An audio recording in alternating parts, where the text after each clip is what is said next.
1975 ഇന്ദിരാഗാന്ധിയുടെ ഭരണകാലത്തെ അടിയന്തരാവസ്ഥയെ BJP government 18ാം ലോകസഭയുടെ തുടക്ക ദിവസം മുതൽ വലിയ ചർച്ചാ വിഷയമാക്കി മാറ്റിയിരിക്കുകയാണ്.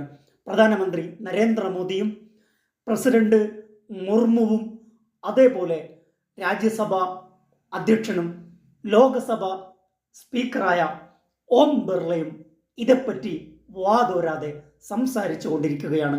49 വയസ്സ് തികയുന്ന എമർജൻസിയുടെ ഇരുണ്ട അധ്യായങ്ങളെക്കുറിച്ചാണ് രാഷ്ട്രപതിയും പ്രധാനമന്ത്രിയും സംസാരിച്ചു കൊണ്ടിരിക്കുന്നത്.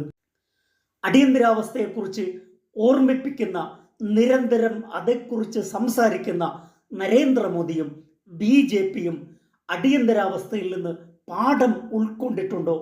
എങ്ങനെയാണ് ജനാധിപത്യ ക്രമത്തെ അവർ കഴിഞ്ഞ 10 വർഷവും ഉപയോഗപ്പെടുത്തിയത് എന്ന ഒരു പരിശോധനയാണ് പ്രധാനമായും കാലവും ചരിത്രവും ആവശ്യപ്പെടുന്നത്.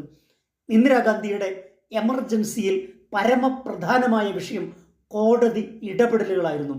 കോടതി വിധി തനിക്കെതിരായി വന്നപ്പോൾ ആണ് ഇന്ദിര എമർജൻസി പ്രഖ്യാപിക്കുന്നത്. ഒരു കോടതി അരവിന്ദ് കെജ്രിവാളിന് ജാമ്യം നൽകുന്നു. ജാമ്യവിധി ഹൈക്കോടതി ഏകപക്ഷീയമായി, ദുരുദ്ദേശപരമായി, സംശയാസ്പദമായി സ്റ്റേ ചെയ്യുന്നു.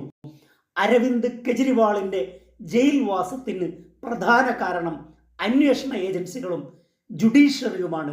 ഇന്ത്യൻ ജുഡീഷ്യറി ഇന്ത്യൻ ജനാധിപത്യത്തോട് വലിയ രീതിയിൽ ഉത്തരം പറയേണ്ടിയിരിക്കുന്നു. എമർജൻസിയുടെ ദുരന്ത ഫലം എന്തായിരുന്നു? മാധ്യമങ്ങളായിരുന്നു. ആ മാധ്യമങ്ങൾ എപ്രകാരമാണ് എമർജൻസി കാലത്ത് പ്രവർത്തിച്ചത് എന്ന് LK അഡ്വാനിയാണ് വിശദീകരിച്ചത്. അദ്ദേഹം പറഞ്ഞത്, കുനിയാൻ പറഞ്ഞപ്പോൾ മാധ്യമങ്ങൾ മുട്ടിൽ ഇഴഞ്ഞു. ഇതാണ് അദ്വാനിയുടെ വാക്കുകൾ.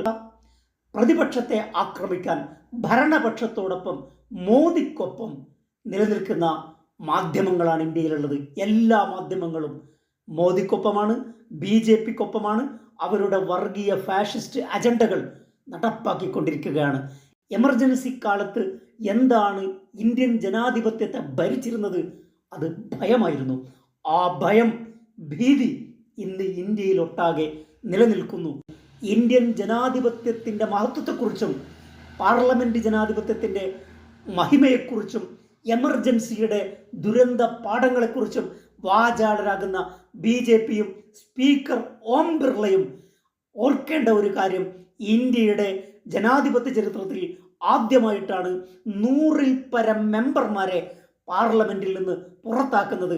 പാർലമെൻറ്റിൽ നിന്ന് അയോഗ്യത കൽപ്പിച്ചുകൊണ്ട് പാർലമെൻറ്റിൽ ഒരിക്കലും തിരിച്ചു വരാത്ത വിധം അയോഗ്യത കൽപ്പിച്ചത് നരേന്ദ്രമോദി രാഹുൽ ഗാന്ധിക്കെതിരെ അത് ഉപയോഗിച്ചിരുന്നു.